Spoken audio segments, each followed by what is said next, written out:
By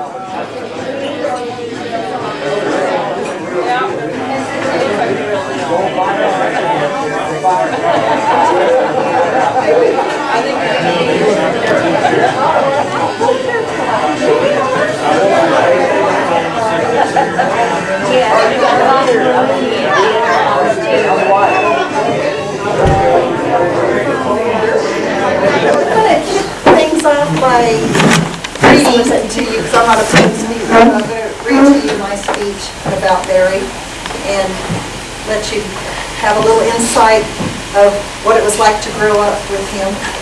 You can imagine, I'm sure. I'm sorry. We'll give everybody a chance to come up here if you want to tell a story or two about your experiences with Barry. I would love to hear them. A lot of people have told me some, and I just treasure hearing about all of them. Okay. Good afternoon, everyone, and thank you for coming today to honor my brother, Barry. My name is Becky Richwine, and I'm Barry's sister, who was only 20 months older than me, and after our parents died, we began leaning on each other. We became very close over the last 10 years, and I wish I had slowed down earlier in life and spent more time with him. I've heard from several of you who have texted me, sent emails, and Facebook messages, and the recurring adjective everyone uses to describe Barry is unique. After Barry's death, I have felt an emptiness, wishing I could call him or he would call me, as he used to do 1 or 2 times a week.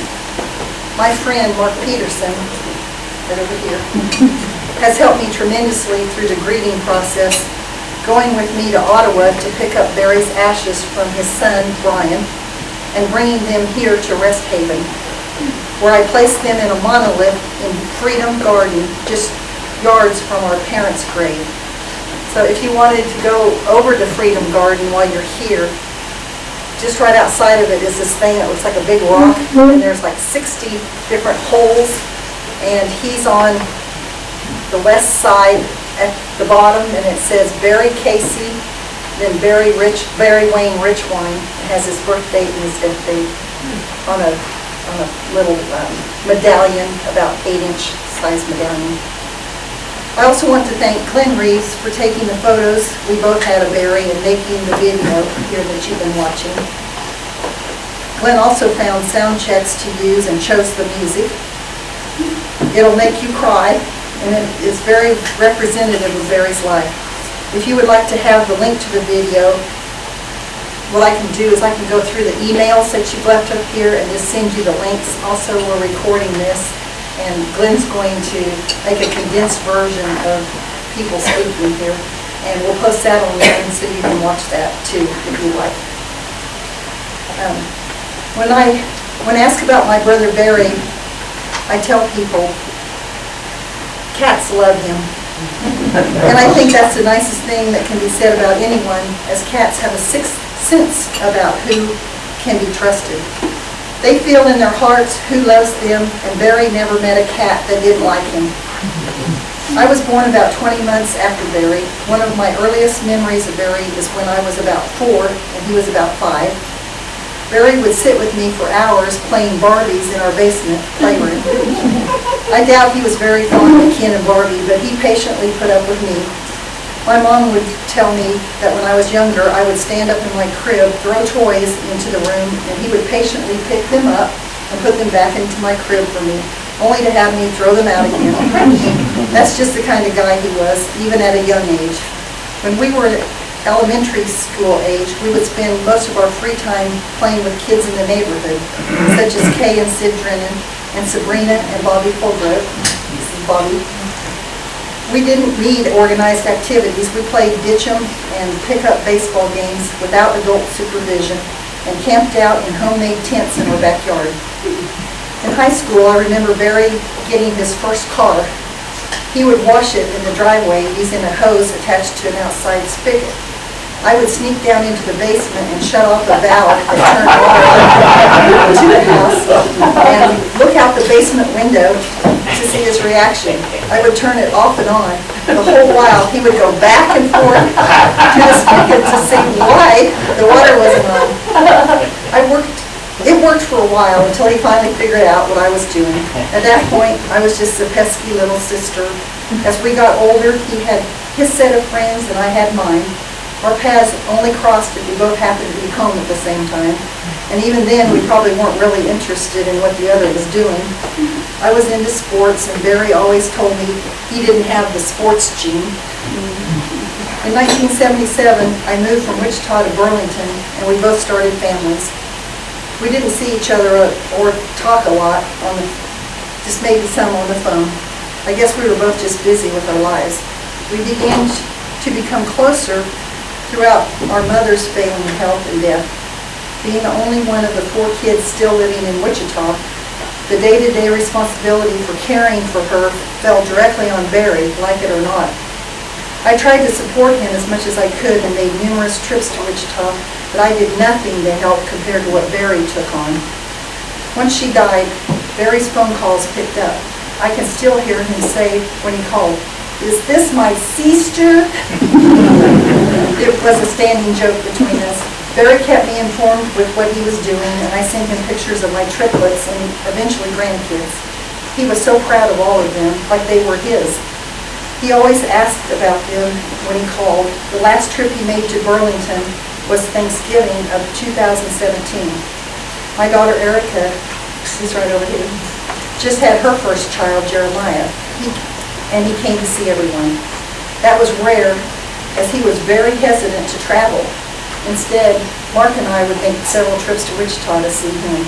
He went to the Sedgwick County Zoo with us a couple of times and helped us with transportation of some bicycle rides through downtown Wichita. He said he was going to come to Burlington this spring, but I didn't know it was going to be his ashes in a box. On one visit, Mark and I took Barry to Best Buy to get a Chromecast.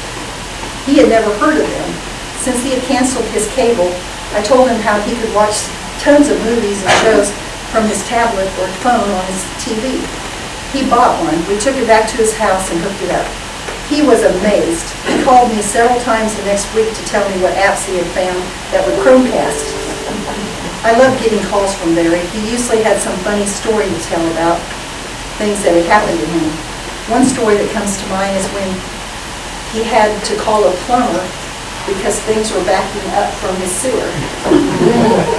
He said when the plumber arrived, he asked Barry what he needed, and Barry said, "My pipes need an enema." The man shook his head and said he had been a plumber for many years, and that was the first time he had ever heard that one. Of course it was. He hadn't met Barry. We both tried to avoid conversation about politics and religion, but we talked about God and our beliefs occasionally. Rest assured, Barry might have had some off-the-wall ideas, but he got the basics down, that Jesus died on the cross for his sins, rose again, and forgave him for his sins, and is his Savior. There is no doubt in my mind that he is in heaven. God probably has him taking care of cats. The last Christmas present I bought him was a Google Home Mini. He was not familiar with them, but with his personality, I knew he would have fun asking it questions. I mailed one to him, and he had a ball with it. Again, he called me many times to tell me what he had just asked it, and it wasn't what you would normally expect people to ask, and his answer. I will never forget when he called to tell me, "Hey, you don't have to say, 'Hey, Google.'" He had discovered it works just great by saying, "Hey, Goober." I'm sure those of you who know Barry well aren't surprised. I think I discovered more about Barry after he died by listening to all the stories his friends had told me via phone calls, texts, emails, and Facebook messages. I cherished hearing all of them. I learned from them that although Barry might not have had a lot of money, he gave the most important thing a person can give another person, their time. Several people told me he routinely called them and helped them whenever he could. Heck, I worried sometimes he might be lonely living alone. He would call me and ask me where I was headed or coming back from, and called me a social butterfly. I think my life pales compared to the network of friends he accumulated through his magnetic personality. I'll never forget the Tuesday morning I received a call at work from his son, Brian. He told me his dad had died. I think I was in shock for the rest of the day. Barry had never complained about his health at all. Brian said police officers had responded to a welfare check at his home and found him face down in a back room. A few days later, I called the detective who handled his case, and she told me they had found the front door unlocked, the lights on, and the TV on. She said the preliminary autopsy results showed that he had heart disease. This tells me he probably had a heart attack and didn't suffer, or at least that's what I hope. I love my brother, and I wanted to hold this special memorial for family and friends who meant so much to him. He was a smart, quick-witted, talented man who I will always miss.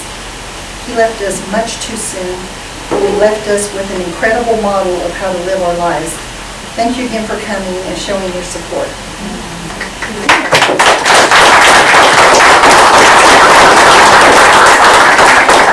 Glenn, I think we'll have him go next. Glenn was best friends with Barry from high school on. Yeah, in fact, I ended up marrying his little sister, which he didn't really appreciate at the time. At John Marshall Junior High, in Mr. Phipps' geography class, I became friends with a guy named Ron.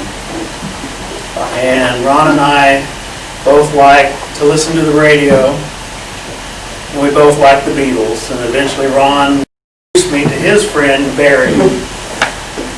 Barry, Ron, and I used record players, tape recorders, microphones, and mixers to set up pretend radio stations in our bedroom. In fact, at Ron's house, we hooked up a small AM radio transmitter that we bought at Radio Shack. And whenever we were on the air, anybody driving down 25th Street with their AM radio tuned to 550 kilohertz would hear our station for a few seconds as they passed by. Maybe you heard. Barry's big brother Billy was really smart and had taken and passed the test to receive his first class radio telephone operator's license. So at that time, every radio station had to have somebody on site with that license to be able to stay on the air. And so it was pretty much a guaranteed thing to get a job at a radio station if you had that license. And so Billy landed a weekend job at KEYN. And Barry, Ron, and I became literal groupies at KEYN. During the early 70s, KEYN had an amazing list of on-air personalities that we listened to, and when they'd let us, we'd watch them from the back of the studio. We became familiar with people like Andy Barber, Jack Diamond, Dave Biondi, J. Robert Dark, Paul Baker, Tevis Mike, Gary Richards, Carl Jackson, CJ the DJ, Alan McKay, Greg Dean, Doug Shane, Steve McIntosh, Larry Wagner, Orin Friesen, just to name a few. The radio was amazing back then. Of course, back then, that's where you got your music when you were a kid. Of the three of us, Ron was the first to get hired at KEYN. You may remember him as Ron Eric Taylor.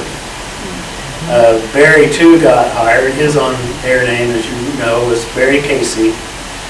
And his first show was in 1973. And on that show, he played You're So Vain by Carly Simon. And as the song was just starting, he said, "You're so vain. I always noticed how you always looked into the wind." And I just thought that was hilarious and knew that Barry was going to have a good career. I dated and eventually would marry his sister, Becky. And Barry and I stayed friends anyway. He remained my friend for a total of about 50 years. And after I moved to Burlington, we would not see each other as much often, but however on the phone, we talked a lot. And Barry would always listen to me talk about the good times and the bad times, and I would listen to him talk about his good times and bad times. We did talk a lot on the phone. He was always down to earth. He would always advise me things like, quit fighting life so hard. Just let go of the oars. Let life's stream take you where it wants. Barry could talk about anything and everything. He loved his sons Brian and Casey very much, and although he denied it, I could tell that being estranged from his son Casey broke his heart. He also loved Paulette Basham. He would talk about her a lot. After he died, I was surprised to learn, though, how many people Barry did keep as friends. So many people I heard when Barry died on Sunday had said, I just talked to him on Saturday. And it was amazing. And I'm so happy to be a part of Barry's life, and he was a part of mine for so many years. Just yesterday, my computer reminded me that Barry's birthday is coming up on Tuesday. So many times since April, I've been caught myself saying, Barry'd like to hear this joke. Or I should tell Barry about this. The phone would ring, and my first thought might be, oh, that might be Barry. So I miss him a lot, and I will miss him the rest of my life.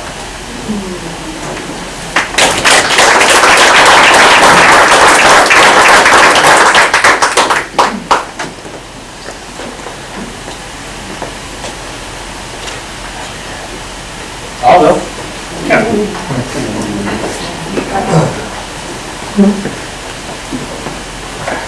Hey Glenn, if this doesn't go well, fix it in post, okay? I'm Ron Eric Taylor. I knew Barry as long as I've known anybody. Barry and Becky and their family, they lived one street over from me and like 5 houses down.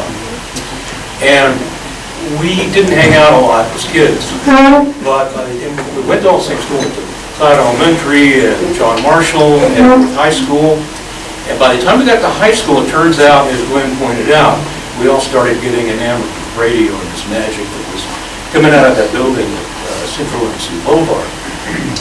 And so, and by the way, Glenn, you know, I kind of forgot about that the radio station on the AM 550. And when I got that at Radio Shack, it's like, you are limited by the FCC to use an antenna no longer than, I don't know, it was 10 inches. So I went to a hardware store or something and got like a 75-foot reel of copper wire, and I hooked it up to the transmitter, and I took it and ran it all along the rain gutters, all around the house.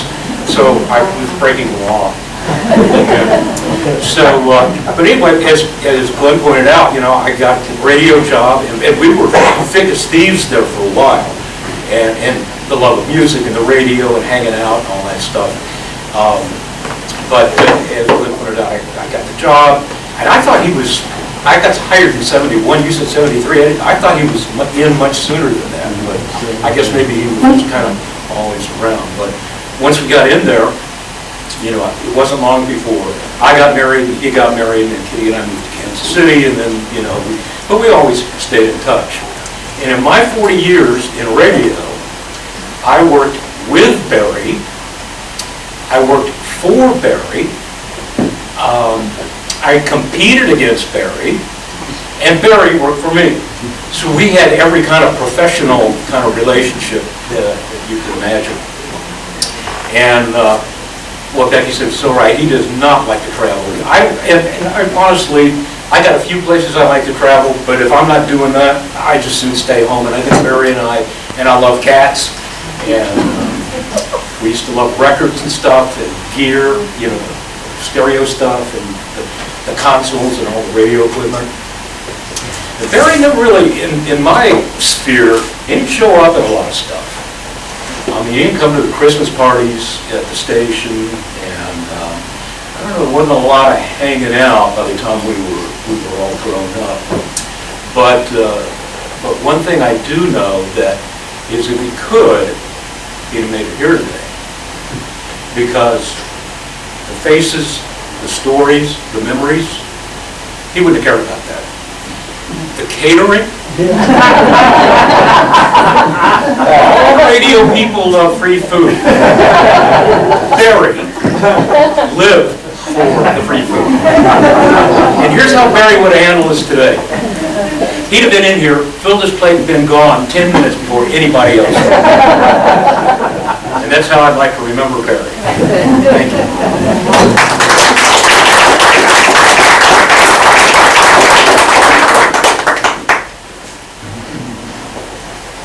I'll go ahead and go next. I'm John Boyd from, I go back to 1973, knowing Barry. At the time, Barry was doing the all nights on KEYN. Jack Oliver was doing all nights on Cake Radio, and I was doing the all nights on KFH Radio.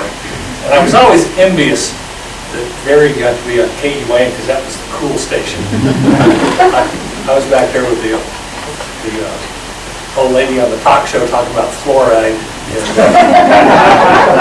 then changing the reels on the automation system for K-Rock, which was its predecessor was the first underground station in town. And my introduction to that when I was a high school kid and went up to visit the radio station was going back in the back of the station, and I could smell this. There was this funny smell coming out of the studio back there. A bunch of long-haired hippies. Connecting business back there. But I do want to disagree with you on one thing. You said Barry was down to earth. I always thought Barry was hell no.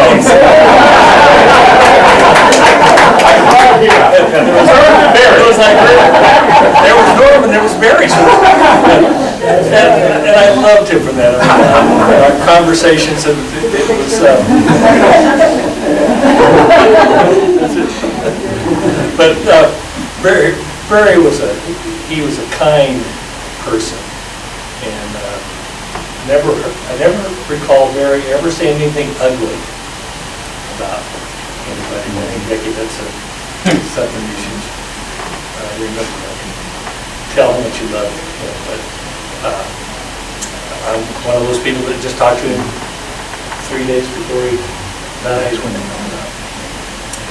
And this is his time. So, there's no doubt that he is in heaven. He and I had that conversation. So, thank you.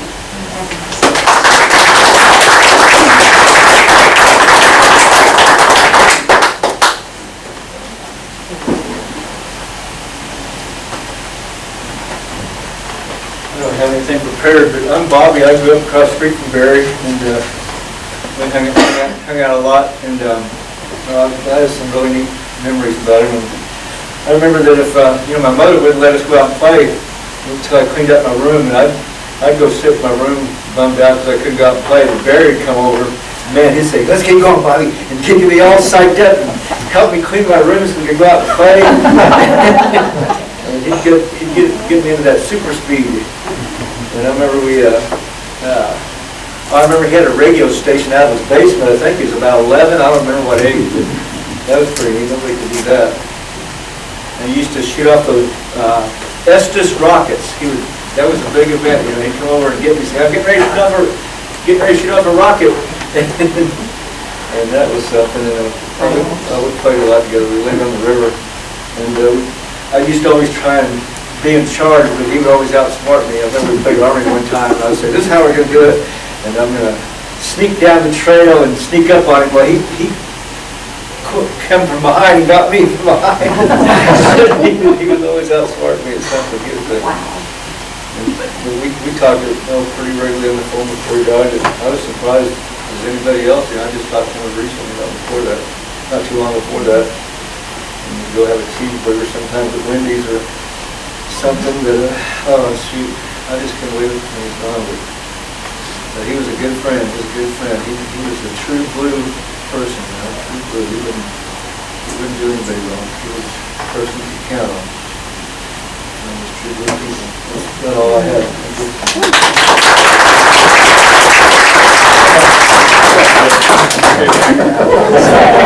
take an hour.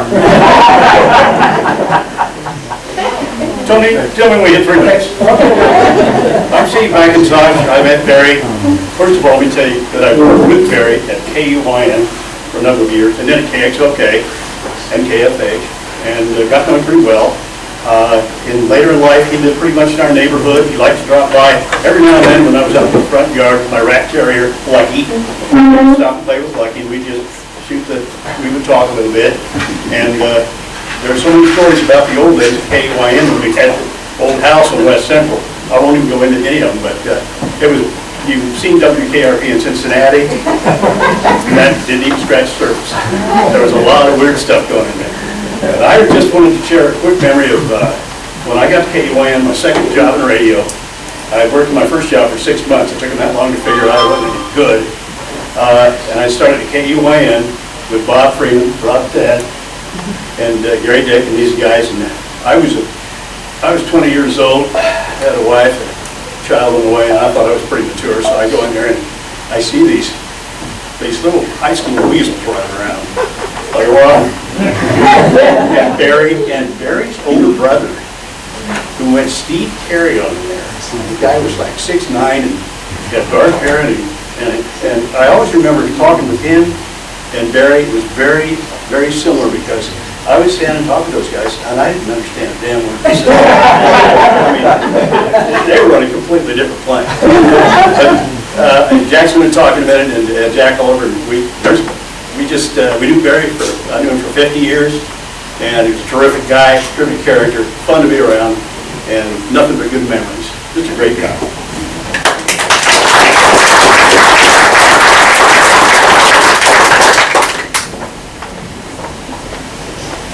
Oh, well, Barry. Barry, and we talked about that, John, and I and Barry all working overnights at radio stations. A lot of jobs we talked to each other overnights, even though we worked at different stations. At least we got to know each other that way. And I kept talking to Barry more about Billy's brother, because Billy, had gone to Wichita, and the next thing you know, he's in Phoenix, and he's in Chicago, and then he's putting MTV on and stuff. And then he's a very bright, intelligent guy, just as Barry was. And so when Barry talked to me about coming to work with him over at KARB at that time, and I said, this would be great because, Billy, as Steve Casey, he's known in the radio industry, is doing such groundbreaking research on music and audience research that I want to know this guy. I'm getting my master's degree at Wichita State at the same time, and I'm going, this is great. He does what I like to do. So we get over there, and we're talking about it, and Billy comes in one day, and we're talking about radio. Yeah, you can do this and this, and everything's great. And I said, Barry, we need to implement some of this stuff. He said, I don't believe that crap. You just got to put together great music and play it for people, and you'll do okay. That type of deal. So, so that part got off. But Barry told me a story when he first started over at Richwine that I always loved. He says, first night on the radio, he's thinking, okay, I don't want to use my brother's name. I don't want to use this name. So each hour, he used a different name. So at 12 o'clock, he was one jar. 1 o'clock, he's another one. And he did air checks on all of them. Took them home. He was the air check king, keeping everybody's stuff. And he re-listened to everything, trying to figure out which one sounded the best with the music. And so he came up with Steve for his brother there in the Casey deal, and all worked out for him. Great guy, like I say, a visionary of thinking a little bit. He's always into deep thoughts. When you talk to him on the phone, you would find out he really wouldn't talk radio. He was talking about life and different things like that. Just a great guy to be around. And they're really missing. They miss those phone calls. And by the way, I got 3 kittens. Need one? If you need one, let me know.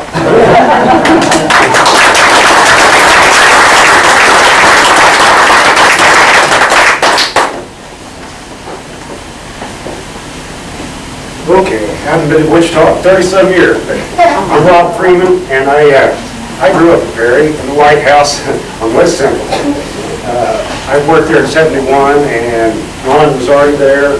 Barry came about that same time. My first job there was running American Top 40 with Casey Kasem, Hey, you took out the trash, too. Yeah, I did that. That was my first job. I opened the mail for Paul Baker. Back when we used to get stacks and stacks of records every day, I was the mail opener.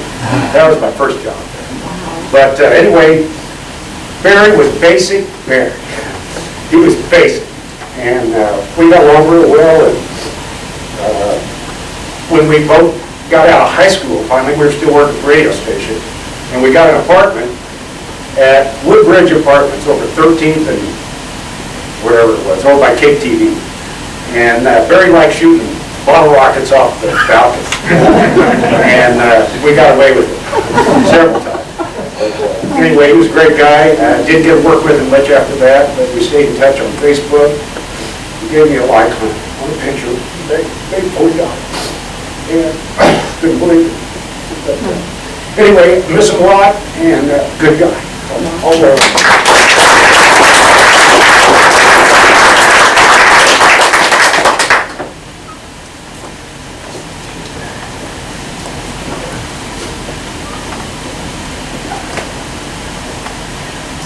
Okay, I'm Kate Brennan Larson. I grew up right next door to Barry, Becky, and Billy. In fact, it kind of went this way. Billy was born first, and then me. And then Barry and my sister Sid were born like 2 weeks apart. And then it was Becky, and then it was Keith. And so that's, we just grew up like siblings. It was, that whole block had a lot of people in it, you know. We just, everybody, we fought like brothers and sisters, and we played like brothers and sisters. And I think of all the times we fell out of trees and waded into a little river. I'm surprised we're still alive. So, but yeah, Barry was special, and he was just one of our, you know, really liked him. When his mother was dying, he was caring for her, and every now and then he'd need a break. And so my mother was a registered RN, and he'd come over and he'd say, "Helen, I need a break." Mom would say, "Sure, sir." So she would go over and take care of Betty. And Barry would take a little break, and then he'd come back. Well, when my mom was dying, guess who was over there helping us? Barry. And, you know, he'd come in, he'd entertain Mom, make her laugh, and it was just, you know, he'd do a little something for my dad. Because my dad was, you know, I was still working at that point, and my dad was carrying most of the burden of caring for my mom. And so my mom passed. But Barry kept coming over. And he, you know, I'd be over there and suddenly, here he'd be, you know, he'd say, "Oh, I brought along some Popeyes, you know, let's have some Popeyes here." So we'd sit down and have chicken, and it would be great. And he would, you know, we'd talk about everything that was happening in our lives, and you know, how things were going on, and I'd be complaining, and he'd say, "Come on, Kay, just let it roll over you, know, think about the great things. It's, you know, in the whole scheme of things, it doesn't really matter, you know, don't let him get you down." And I'd go, "Yeah, Barry, thanks. That's exactly what I needed." He was just always, you know, really loose. So, and again, we talked to Barry the day before he died on Saturday, and my dad was just so upset. He would be here, but he's 92, and he doesn't get around very well anymore. But he loved Barry. We all loved Barry, and he was a special, special guy.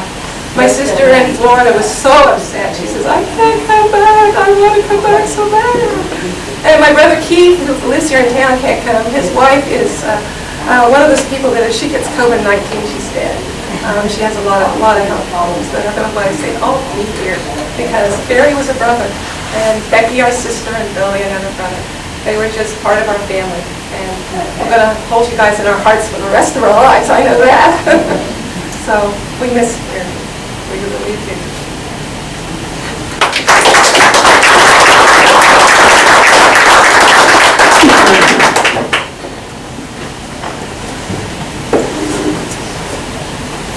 My name's Norm Embry, and unlike a lot of these guys, I'm not a DJ, I'm a singer and a songwriter.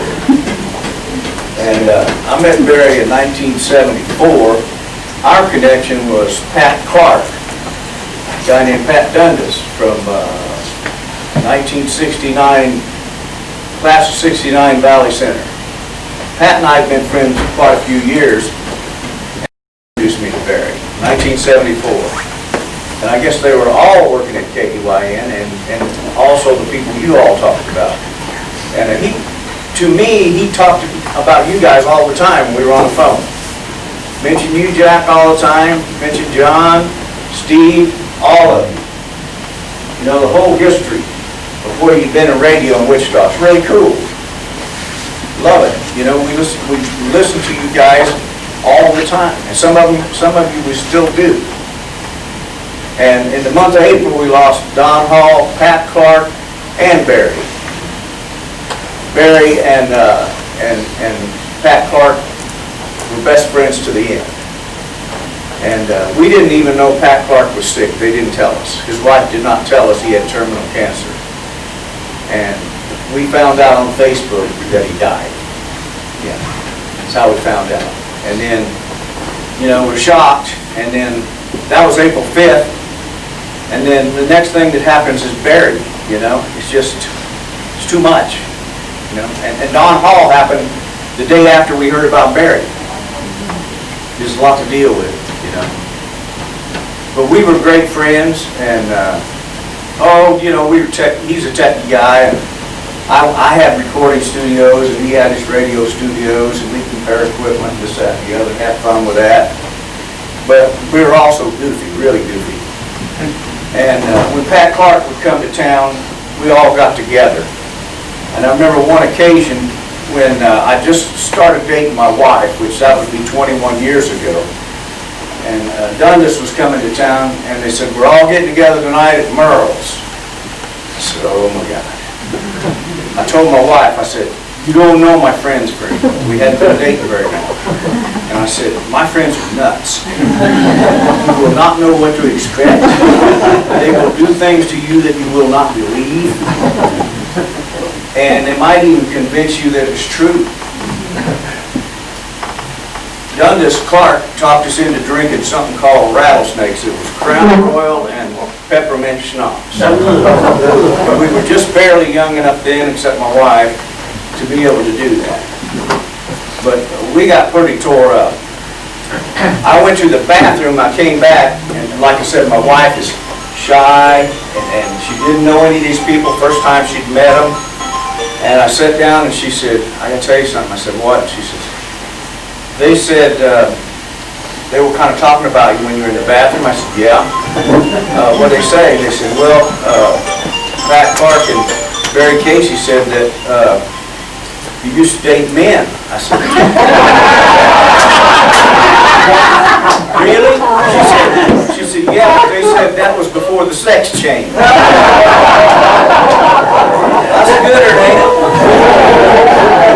I'm telling you, that's the stuff we did to each other. Always trying to one-up each other.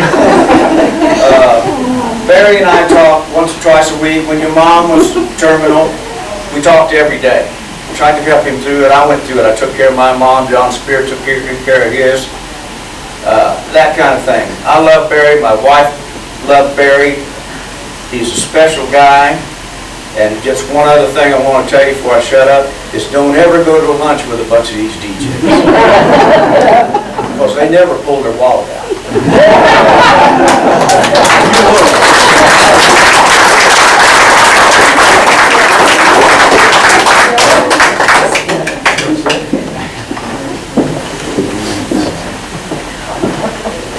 I've got two very stories. I'm Warren Friesen, and I started at KUYN when the FM started, the day FM in November 1968, Ron, right?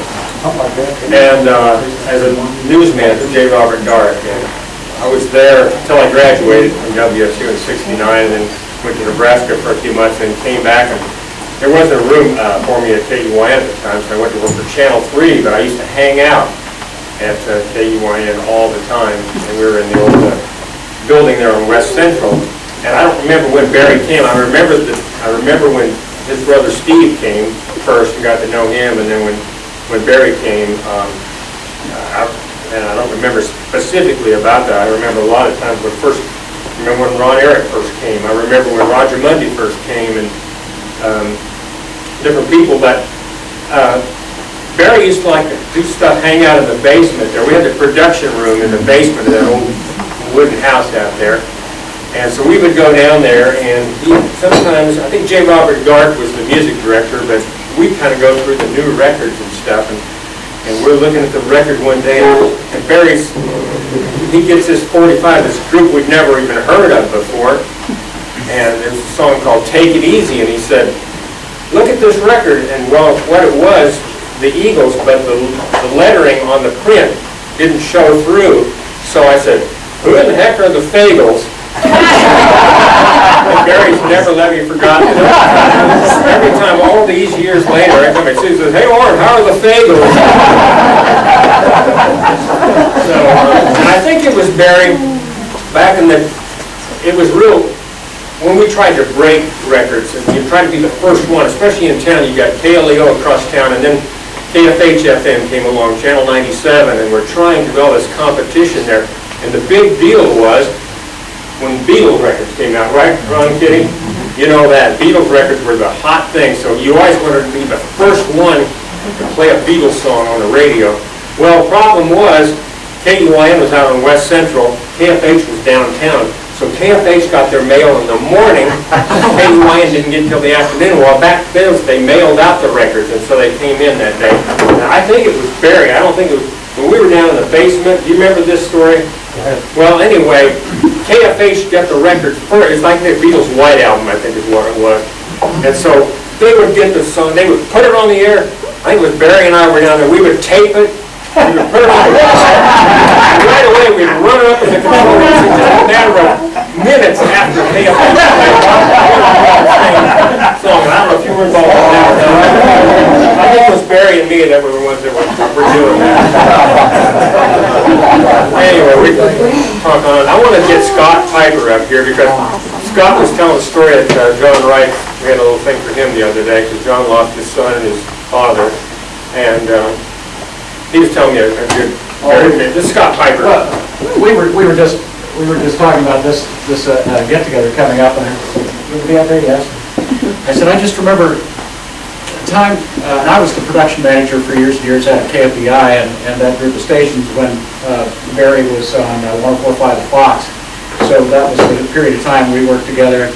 I just remember one time, I'm down in the main studio, it's down in the basement, and I've got some project I'm trying to get finished, and I'm having some issues with this, that, the other thing, and Barry kind of comes in the studio, hey. That's how I move. What you doing? Oh, Barry, I'm working on this. Oh, I'm on vacation. Great. You know, I have a little trouble with this. Well, did you try that? Well, yeah, okay, I'll try that, yeah. And did you do this? I said, well, I probably mess with that a little bit, try that here. And, yeah, probably gonna happen. I said, yeah, you're probably right. I said, look, while you're here, I need a one quick line. You're standing right there next to the mic stand. Just turn around and just say, da da da da da da da. Well, I'm on vacation.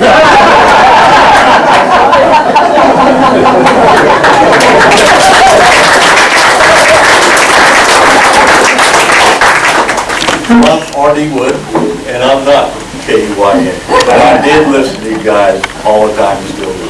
And matter of fact, that's how I met Barry Casey. We had a business, me and my wife and DJ Wood, we had a business there on Mays, and he was working down the street there at Kellogg and Mays.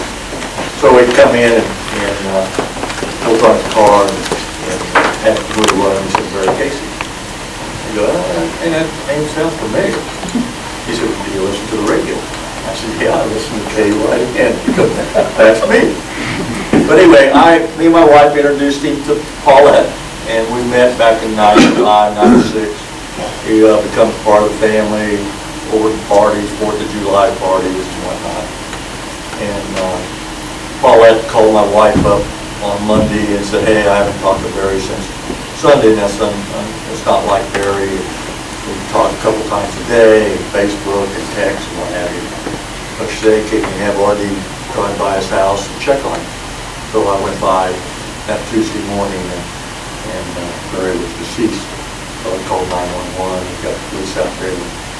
So, you know, and I thought it was an overreaction from the women, as, you know, Barry's young, he's fine, you know, last time I talked to him, he sounded great, but that wasn't the case.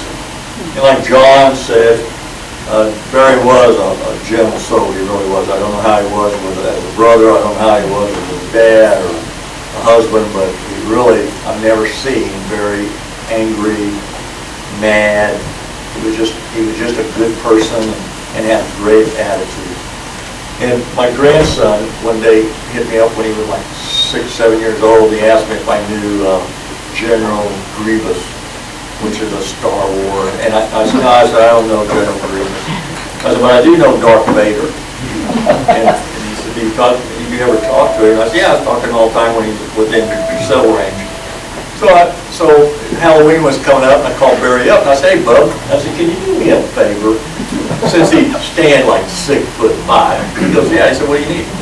I said, my grandson thinks I know Darth Vader, and I said, can you come by this Halloween? And I said, I'll get a Darth Vader hat and a cape and everything, and my wife got that. He come over, and I'm telling you, my grandson just till to this day doesn't believe it. Man, I can't believe it's Darth Vader. I can't believe it. I wish I brought the picture because it was awesome. But sorry, Becky, for the loss of your brother. He was a good guy, and Paulette, you know, she would be here if it wasn't under the circumstances of coronavirus. But Barry was a good person. He really, really was. Okay.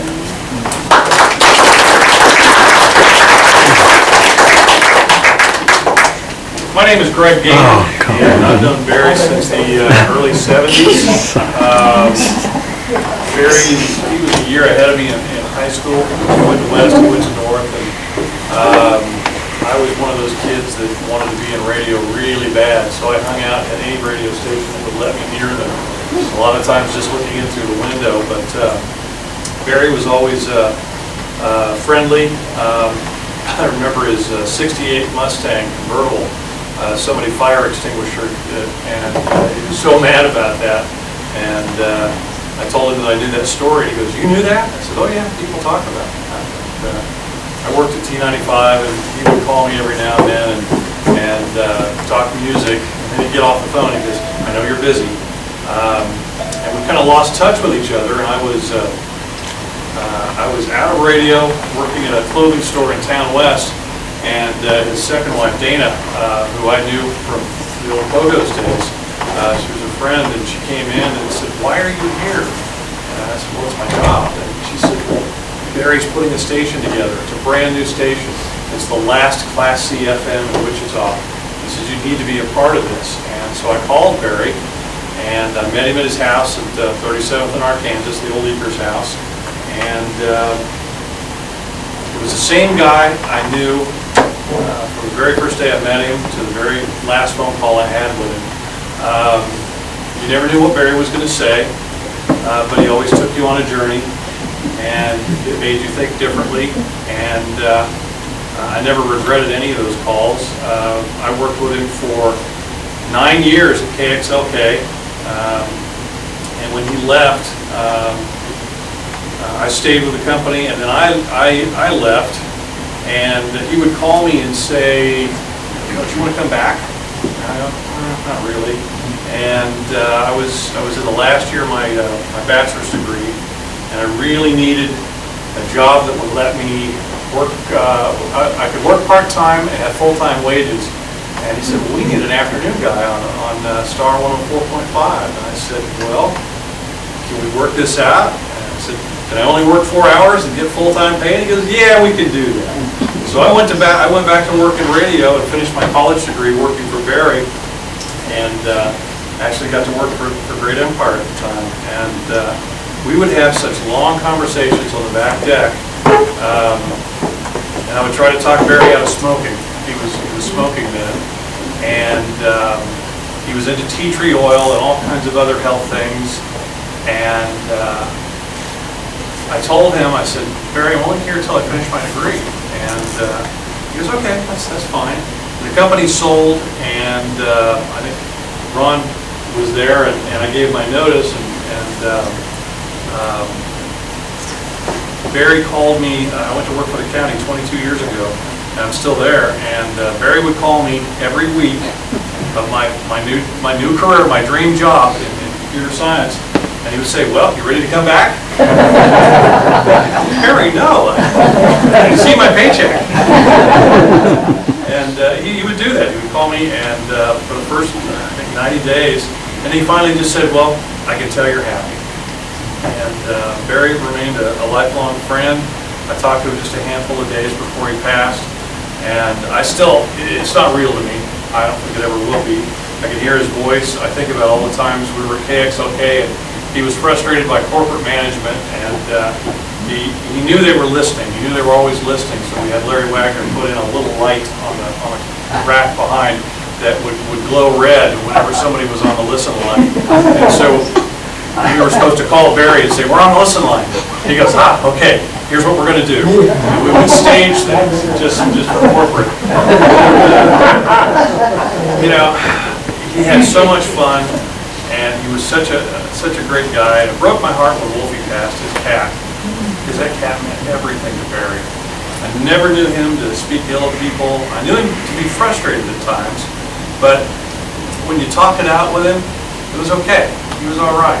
And if you ever needed anything, that guy was there for you. So it's been a thrill to put faces with names, because I've heard him talk about RD, I've heard him talk about Becky, I've heard him talk about his brother, and all the old radio stories. And every so often the picture of Cliff Brothers comes up there. Every time you talk to Cliff, you had to call me and tell me what Cliff was doing, because it was never anything you could imagine. Roger Mundy was a lifelong friend, and I think those two were twin brothers, from different mothers. There's a picture that keeps coming up on here, several. He's in a gray blazer. Whenever we had to dress up, I knew Barry was going to wear that gray blazer. That was his favorite go-to jacket. But I love him. He's a great guy. To do what he did for your mother, wow. Words do not describe. What a saint, truly. So, God love you, Barry.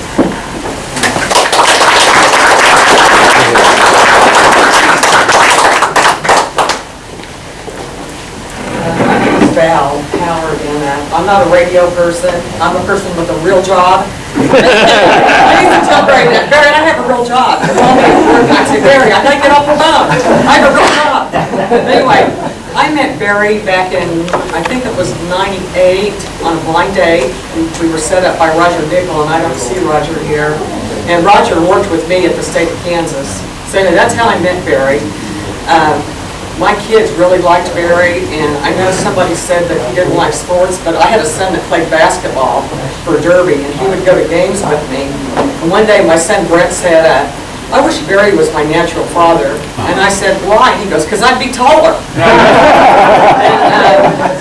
And how I found out about Barry was my other son works for the Wichita Police Department, and he texted me and said, Mom, have you heard about Barry? And I said, what about him?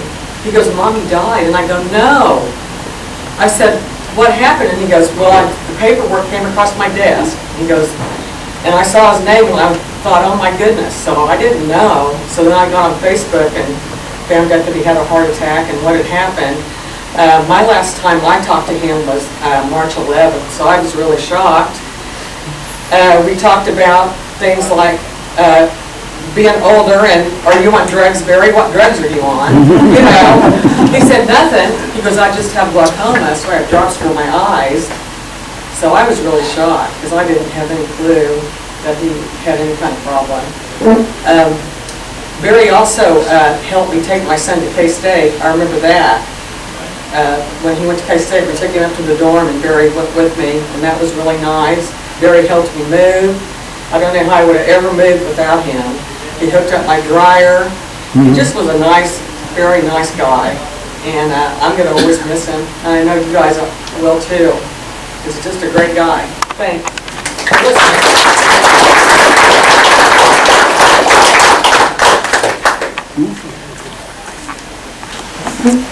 Okay, is there anyone else wants to say something? Okay. If you change your mind, let me know. But I have two things that people sent me to read, and they couldn't be here, so I told them I would read these.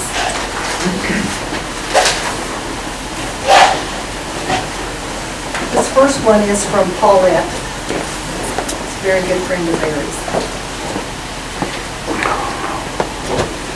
I would very much like to send my condolences first to Barry's sons, Brian and Casey, and his sister Becky, next to all of us that were his loving friends, and next of all to all of us who were his loving friends and acquaintances.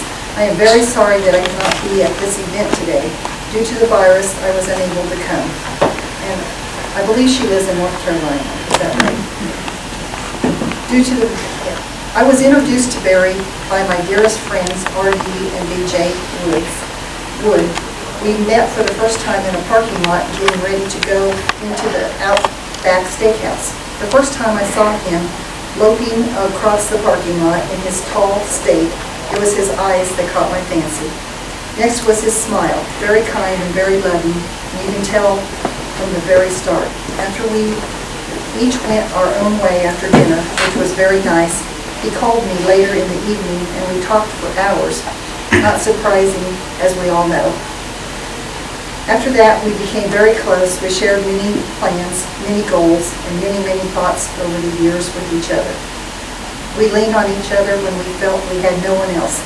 Barry had a heart of gold and would always be there for me. He had asked me years ago to talk to him in the morning and the evening. Since he lived alone, he wanted someone to check on him every day. He always said, "You will be the one to find me." And unfortunately, I was, with the help of R.D., going over to do a well check for me. He was and is and always will be my tall man, and I was his short, Oklahoma, blue-eyed girl. We had a love and respect for each other. My family loves him. My grandson loves him. My grandson said today, "I miss Barry, but I'm sure he's in Kansas heaven." He thinks every state has its own heaven. I got to talk to Barry 3 to 4 times a day on the phone, and he would text in between, which sometimes seemed a little over the top, but now I long to be able to talk to him, as I'm sure many of you do. I know Barry believed in the Lord, and he is in heaven. We will all meet one day, and it will be my pleasure to put my hand in his, and instead of saying goodbye, I will have a new way to say hello. I'm very sorry for everyone's loss, your dad, your brother, and your friend. We will meet again. Thank you for letting me speak this way. All my love, Paulette.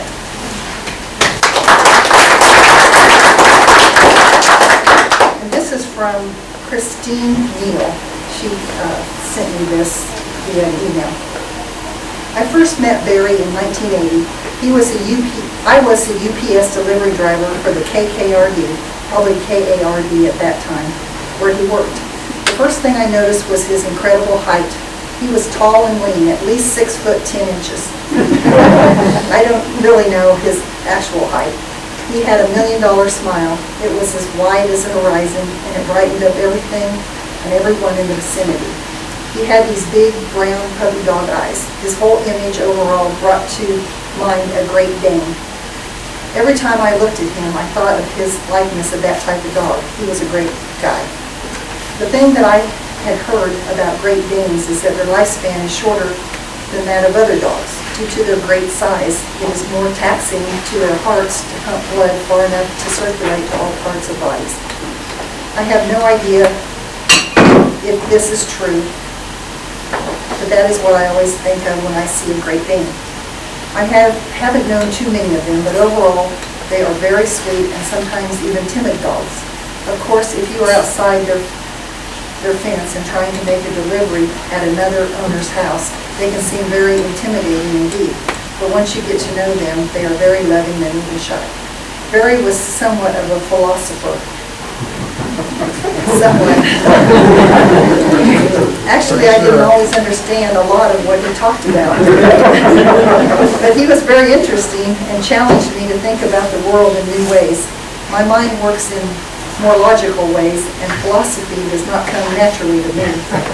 Barry had this booming radio voice that could not be ignored.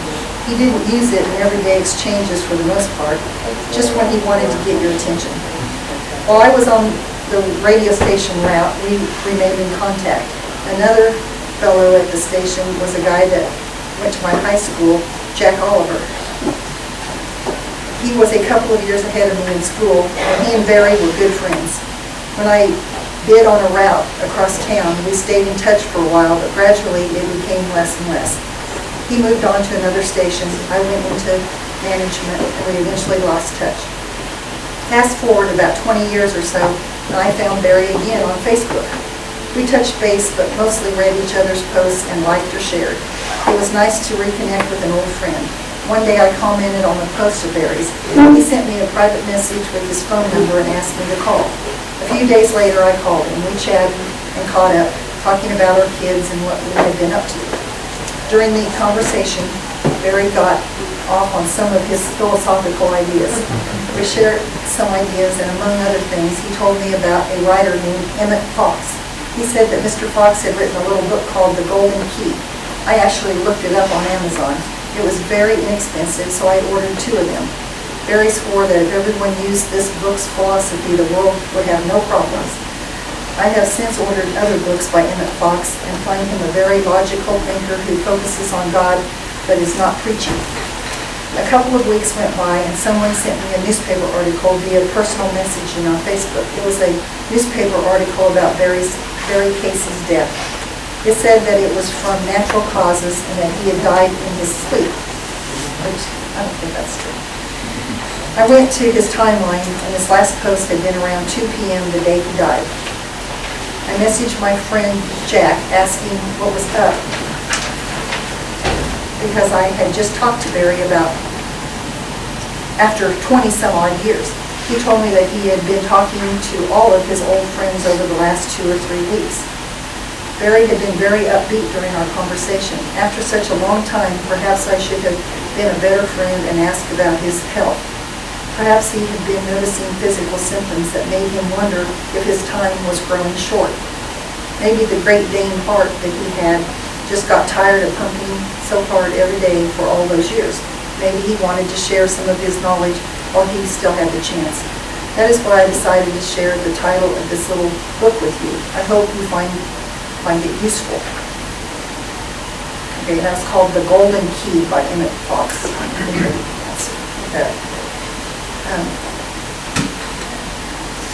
And that was from Christine Neal.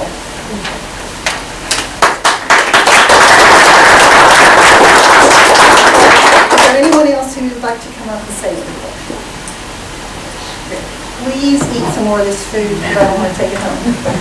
Feel free to stay and just, we've got the place till 3, I know, which is another 25 minutes, and converse among yourselves and whatever you like to do. And thanks again for everybody for coming. Thank you.